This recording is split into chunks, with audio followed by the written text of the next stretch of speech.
बहुत अच्छी बात है। जब तक इस प्रकार से कठोर कानून नहीं लगाया जाएगा तब तक लव जिहाद आदि जितने भी अपराध हैं वो अपराध बंद नहीं होंगे।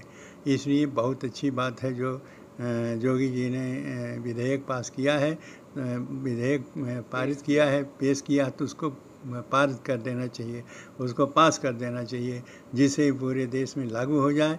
और लागू होने का परिणाम ये हो कि जितने भी अपराधी हैं, अपराधी डरें और अपराध करने से बचें, तभी अपराध में कुछ कमी आएगी। नहीं तो इसी प्रकार से अपराध बढ़ता रहेगा और परिणाम ये होगा कि ऐसे जो कमज़ोर लोग हैं वो मारे जाएंगे। और लव जिहाद में जितने भी कार्य करते हैं वो सब केवल हिंदुओं के जो है हिंदुओं के लड़कियां हैं, हिंदुओं के हैं, उन्हीं के साथ लव जिहाद होता है।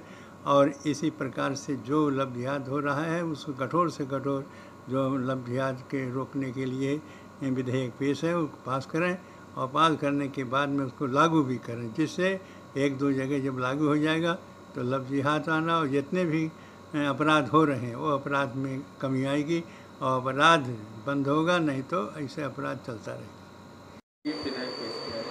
निश्चित रूप से प्रशंसनीय और सराहनीय कदम है।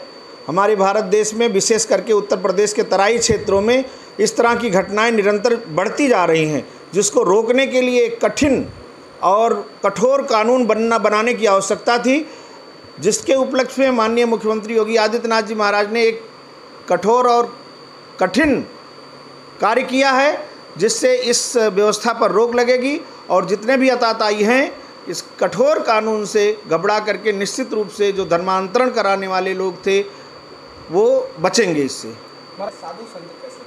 निश्चित रूप से प्रशंसनीय है। हम सारे लोगों के दृष्टि में, या यूं कह लिया जाए सनातन धर्म को मानने वाले जितने भी लोग हैं उनके हृदय में इस समय प्रसन्नता है और इस तरह के कठिन कानून बनने चाहिए, जिससे धर्मांतरण और जो लव जिहाद की जो परंपरा बन चुकी है, हमारी हिंदुओं लड़कियों को बहला करके बरगला करके उनके साथ अनैतिक कार्य किया जाता रहा है, उसमें रोकथाम लगेगी।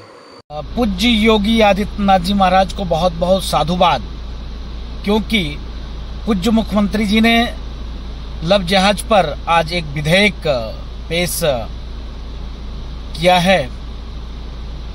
लव जिहाद पर, क्योंकि बढ़ते हुए लव जिहाद हमारी मातृशक्ति, हमारी बहनों के लिए एक जीवन जलालत जैसे बनता चला जा रहा है। जिस प्रकार से उत्तर प्रदेश में अलग मजहब, अलग संप्रदाय के कौम के व्यक्ति कलावा पहनकर छलावा करना, गले में कुछ धारण करके रुद्राक्ष की माला एवं मस्तक पर तिलक लगा लेना, और 4 महीना 6 महीना 1 वर्ष के बाद जब कोर्ट पहुंचने पर, जब कोर्ट मैरिज करते हैं, तब पता चलता है कि मुस्लिम कौम से हैं, ईसाई कौम से हैं, तब जाकर समस्या उत्पन्न होती है। और समस्या इतना उत्पन्न हो जाती है कि कहीं कहीं तो बच्ची आत्महत्या कर लेती है।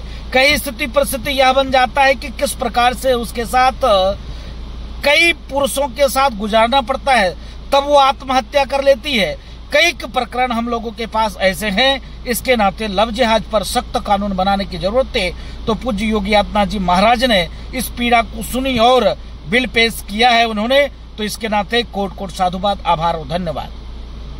देखिए, निश्चित ही मानसून सत्र के पहले दिन में ही माननीय मुख्यमंत्री श्री आदित्यनाथ योगी जी महाराज जी ने लव जिहाद पर जो विधेयक प्रस्ताव रखा है पूरे सदन विधानसभा के बीच में, मैं मानता हूं कि एक सराहनीय पहल है और आज तक ऐसा किसी मुख्यमंत्री ने नहीं किया, क्योंकि लव जिहाद और धर्मांतरण एक ऐसा संवेदनशील मुद्दा है जो कमज़ोर हृदय के मुख्यमंत्रियों के बस की बात नहीं है। और शायद इसीलिए माननीय मुख्यमंत्री जी को उत्तर प्रदेश की जनता ने चुनने का काम किया है। लव जिहाद एक बहुत बड़ा अपराध है। लव जिहाद में हमारी जो स्त्रियां हैं, क्योंकि यह स्त्री प्रधान देश है और पूरी तरीके से असुरक्षित थी, जिस प्रकार से उनको काट कर उसमें पेटियों में भर दिया जाता था, लव जिहाद का शिकार बनाया जा रहा था और फंडिंग के माध्यम से भारत में धर्मांतरण कराए जा रहे थे। उत्तर प्रदेश में व्यापक रूप से पूर्व में धर्मांतरण हुए, अभी भी धर्मांतरण के मामले जगह जगह देखे जा रहे हैं, लव जिहाद के मामले देखे जा रहे हैं। यह विधेयक पास होना चाहिए और पूरे विधानसभा सदन को इस पर सहमति जतानी चाहिए, सहयोग जतानी चाहिए। बहुत अच्छी पहल है।